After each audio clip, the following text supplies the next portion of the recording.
There we go. Okay, great. Thank you so much, Jerry. All right. So hi, everybody. Yeah, my name is Lydia Willoughby. I'm the Regional Services Librarian here at Northern New York Library Network.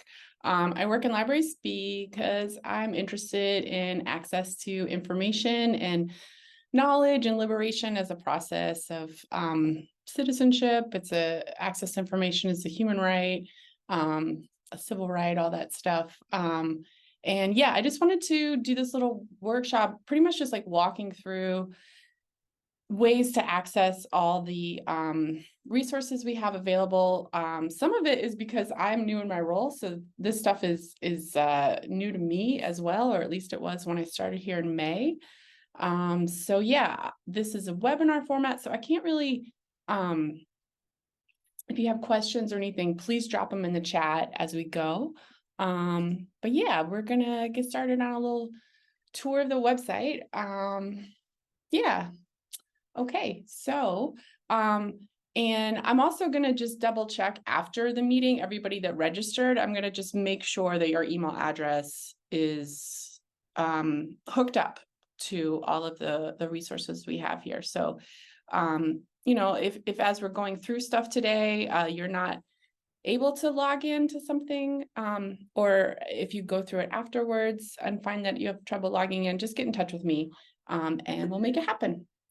Okay, so pretty much I just want to show you everything we have on our website, nyln.org. The databases that I'm talking about today are on the homepage under services. You can find them here under databases. I want to spend some time going through the access to EBSCO Omni file. Right. So this does have peer-reviewed articles. There's stuff in here that is full text as well as abstracts. And I mean, y'all know how to, yeah, I think you know how to search for stuff, but I just want to show you this resource in particular.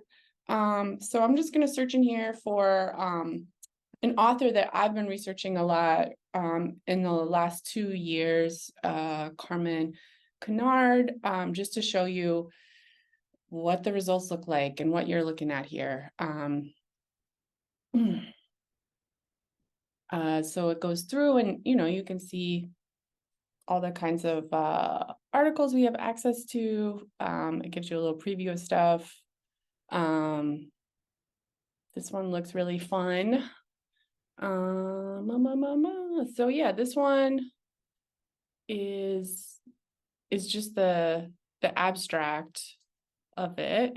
And then, you know, you can search on Google Scholar or open access .mg or something to find more. And yeah, so this is the, you know, access to EBSCO Omni file. Under services here, we also have access to the Watertown Daily Times. And this is really significant. It's really important to us to have access to this newspaper. First of all, the Watertown Daily Times is the longest running newspaper in this part of the country. And the newspaper, the actual printing press that they have for this is still in operation in Watertown. And I think it's the only one in the North Country. So yeah, I mean, I think it's just good to have, you know, access to the current information, but also just, you know, to be able to know what's out there. So if we're looking for a particular topic, I don't know, anything you want to search for. I found an interesting article a while ago about the Jonestown massacre. Sometimes I'm interested in like, I don't know, systems of, you know, I guess cults and stuff. Sometimes I get into looking at how power structures can go awry. So, but you can search for anything in here. And yeah. Oh. So yeah, there's coverage about the People's Temple in here. There was one. It's so interesting. But yeah, so you can see everything that's on here by, by date, by selector. You can go through and search for everything. And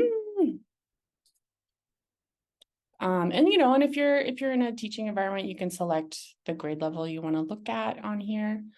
I found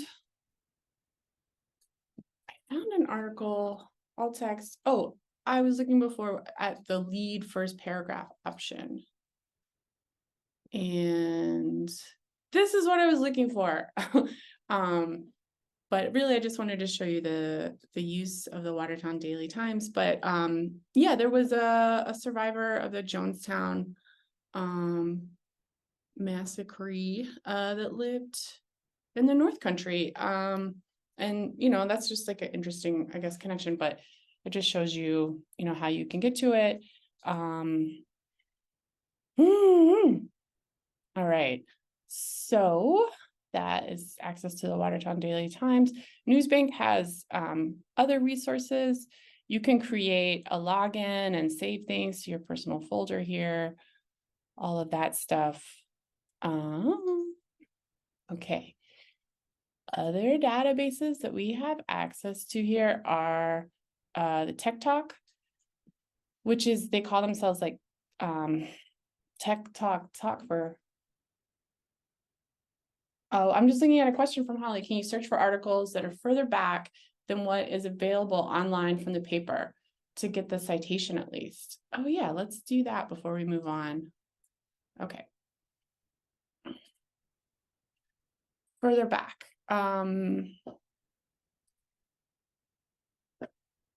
Yeah, so we have it back to 1988. So we can search all the way back to 1988. And then actually, that's a really great question. We could look up in the New York State Historic Newspaper Project and see what the coverage is for the Watertown Daily Times. I'm just realizing there might be a gap in the late 20th century between what's on here and what's on there, but we'll check. That article that I had clicked on earlier about the Jonestown family member that lived in the North Country. I'm going to do the advanced search.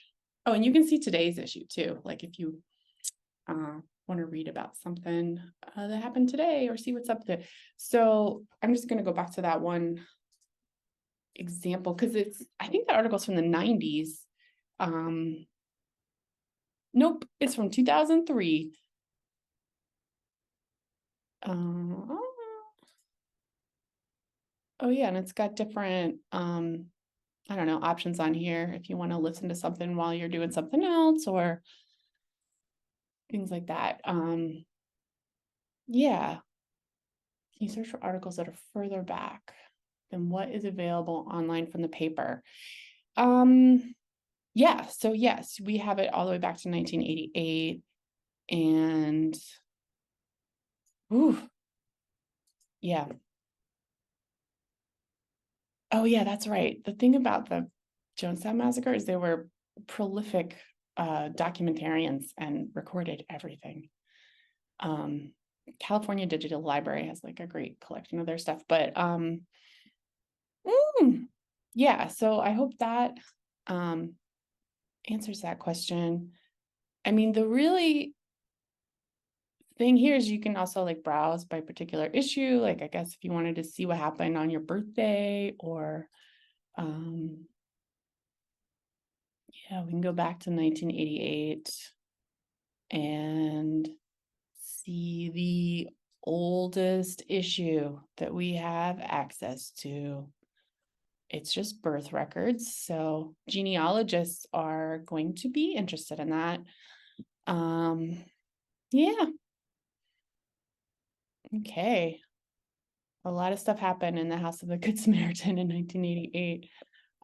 That's interesting that that's like the only record that's on here. I think that that is also like a big highlight of, you know, what, the editorial. So I guess, I don't know. Oh, because I've got this search on here. Okay, so yeah. I just want to look on here a little bit too. I mean, we have access. I don't know if we have I wonder if we have the actual full text to all these other sources. I don't know if we do. I think it's just, this comes out once a month. So yeah.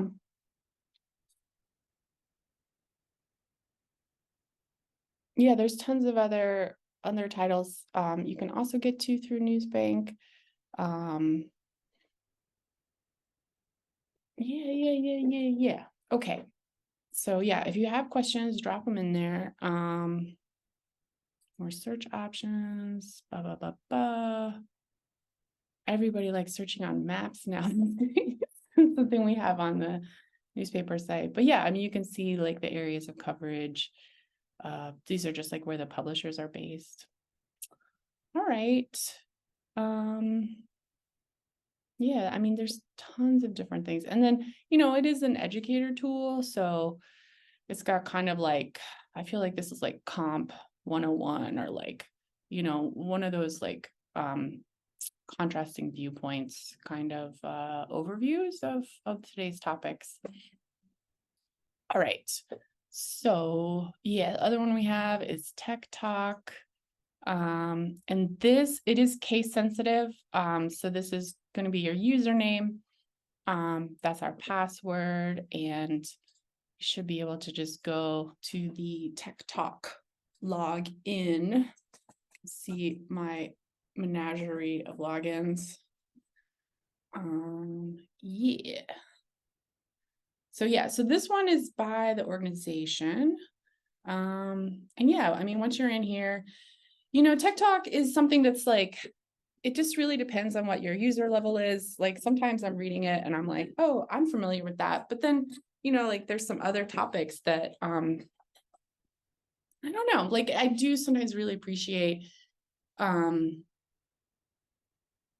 some of their like overviews of stuff. But I will say like Tech Talk is really like focused on, I don't know, protocol or procedure, or just like how you click on things and get to them. They don't necessarily have that critical information literacy component that I think a lot of librarians end up teaching and working with. So like they do have like webinars and articles on, I want to see, yes, they have webinars. They've got like, I don't know, how to be in manager mode, how to write an email and things like that. And this could be really great for like staff support as well. But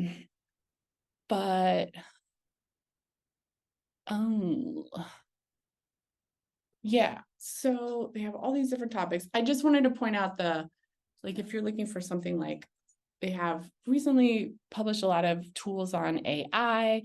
And while they explore what they are and show you how they work, they don't really have like I would say like a critical component that asks questions about like where the source of information's from. Like they don't really get into the implicit bias or the algorithms of oppression that might be part of the quote like artificial intelligence, even though it's like created by human knowledge. Yeah, so I mean, I guess I'm just saying like, it's really great. It'll show you how to use it. But if you want to go deeper into the application of things, I think probably searching about AI, like in something like the Omni file, you're going to get more critical perspectives, right? Like the ones about the tax administration system. I'm sure that there are lessons we can learn from the case of Indonesia. But yeah, just, it's a real different kind of depth and breadth of topic, looking at, Tech Talk's coverage of AI versus this OmniFile. So anyways, I just want to point that out. But it is really, really good if you're just like, I don't remember how to do this thing. That is great. All right, so back to our homepage here. Other databases we have is the Informed Librarian Online. Overdrive is a more specific program for ordering ebooks for our academic library consortium. The Informed Librarian Online, if you've ever logged into this or used it, please let me know in the chat, or if you have questions about it. All right, so let's look at the current issue. The thing about Informed Librarian Online is, Quo Vadis AI, that's cute. Is that it's really like a kind of table of contents overview. It's like somebody read all the news about libraries, or at least what they had access to through Emerald and some other proprietary journals that they subscribe to. And then like condensed it. I give you the highlights of it so that you don't have to read everything. And I really do appreciate and like it as like a perspective that's both international, in addition to our access here to this database. I know that Informed Librarian Online also has a lot of librarians in Australia and in other parts of the world use it as well. So I like that it has an international perspective. And I think that there are, comparisons, especially looking at different like rural places, maybe to our own uses, but it's just like an overview. So they give you, there's a little guest forum, which if anybody wants to write anything, they're always looking for authors. Like if you, just want another thing to share out about what you're doing. They have a feature that they call Tech Talk, which if you subscribe to my newsletter, arranging of content from Informed Librarian Online, I think I called this something else like talking about tech or information about tech or what's new in tech or something, just because I was getting confused with our other database called Tech Talk. So I did rename that in our emails, but that is where they have a little feature about different technologies people use. And then they always have like a profile of a particular library. So that can be really cool. I remember this one was, what's that?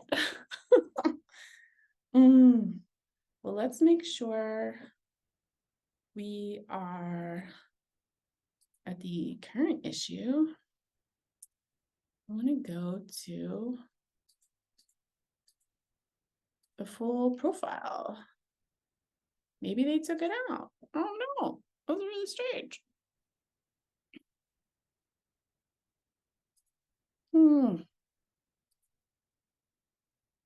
Here it is, the featured library. Okay, I don't know.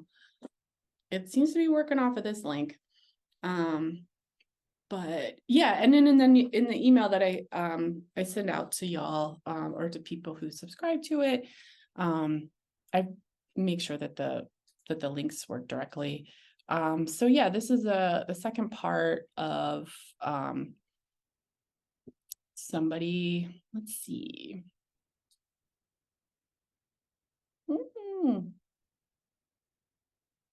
Yeah, Douglas. Oh, so it's like the entire library staff, I guess, wrote this together. I don't know. That's interesting. You can choose to, acknowledge your authorship in lots of different ways, but yeah. So, I guess I'm just showing you the features that you could add to your own writing and to your own authorship if you have questions about it. But the meat of what's in here is the journal access. You can see this A to Z list by title. I don't know if you really want to get into it, but like if there's something in particular, you're looking at, like you wanted to read the latest choice cards or something, you can click on this. But just looking at this maybe compared to other library and information science subscriptions like that are out there, other packages, I'm thinking of like Lista. I think this is a pretty comprehensive list of journals with a lot of regional coverage and a combination of like scholarly articles as well as like professional magazines, professional journals, so that you can see them in that way. By title, they also list them, by subject, and you can kind of see this way, like if you work in K through 12 education and you want to learn, maybe we can look in the Journal of Adolescent and Adult Literacy. And yeah, here we go. This is the current issue, or like the last one published on here, I guess, was from their July, August. So probably next month we'll be receiving the September, October issue. But yeah, I mean, you should be able to get to this article about systems thinking and participation in school environment clubs. So yeah, let's go ahead and look at the full text of this. You get your DOI that you can link to, all kinds of tools. Oh, video. Okay, so yeah, so I mean, it's just like other databases. The thing about the Informed Librarian Online also is that, it aggregates a lot of different publishers of databases. So, they'll have kind of the mode of the tools on the site might change. So like looking at digital libraries, this is a different journal, so it's going to be a different kind of package in terms of like how you get to the information and what it looks like. But yeah, oh my goodness, this actually might be super interesting. This one about metadata and traditional clothing. I'm thinking about like when I visited the Potsdam Public Museum, they have a lot of clothes, a lot of historic clothing and textiles and stuff. But yeah, so there's a lot of things you can have access to with the Informed Librarian Online. And yeah, so that's, you can see things that way. They do have a search function. I do have to say, like, I find their site clunky. And I think that it also, here it is, their ILL search up here. This is the clunk I'm talking about. It's a little clunky, but it's just like how it's formatted. If you go to, the advanced search, you get more things you can modify and change. So yeah, so here, if we wanted to search for something, maybe I'm just gonna try to do this again. But yeah, I don't know if folks have had a chance to look at our new updated New York State Historic Newspaper site, but this one's also updated. We have all the same information that's on here. I'm curious about the Watertown Daily Times, and I'm gonna look in it here. Yeah, it looks like we just really have the 1870s and 80s digitized. So yeah, it's a little bit more than just the 20th century. So yeah, I guess, there is like a big gap from 1889 to 1988 about access to it, but that's what we have.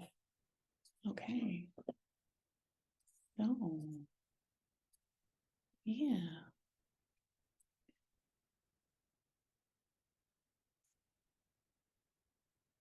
this is like to save an account, not necessarily to log in, but I don't know, I think that there's a way. I'm here at work, so it's like connected to this IP. But I think that there's like a way you can search, like identify your network, or like the, like the user profile. And when you're searching for that, you want to select Northern New York Library Network. Yeah. Well, I think that play a little more here. Find option at home, so not on campus network. Yeah, I think that some of them are connected to the IP of your workplace. Informed Librarian Online, or like that one, not the same. But yeah, I mean, and then like besides, like you're all librarians, I don't need to tell you about Google Scholar or whatever, but what is it? And maybe you already know about this, I don't know, but I recently was looking at open access databases, and OA.mg is another resource that is kind of like, it's an open access database. So you can get citations or look for full text stuff in that way. And I don't know, I've searched on there for stuff, and sometimes I'll get the abstract, and I'll still have to go back to Google Scholar to get the full text, but yeah. Okay. Yes. And then, thanks everybody for joining this short little session. I just want to, let's see, share my screen again. Da-da-da-da. Yeah, we're here. Let's see. No, I want it to be this one.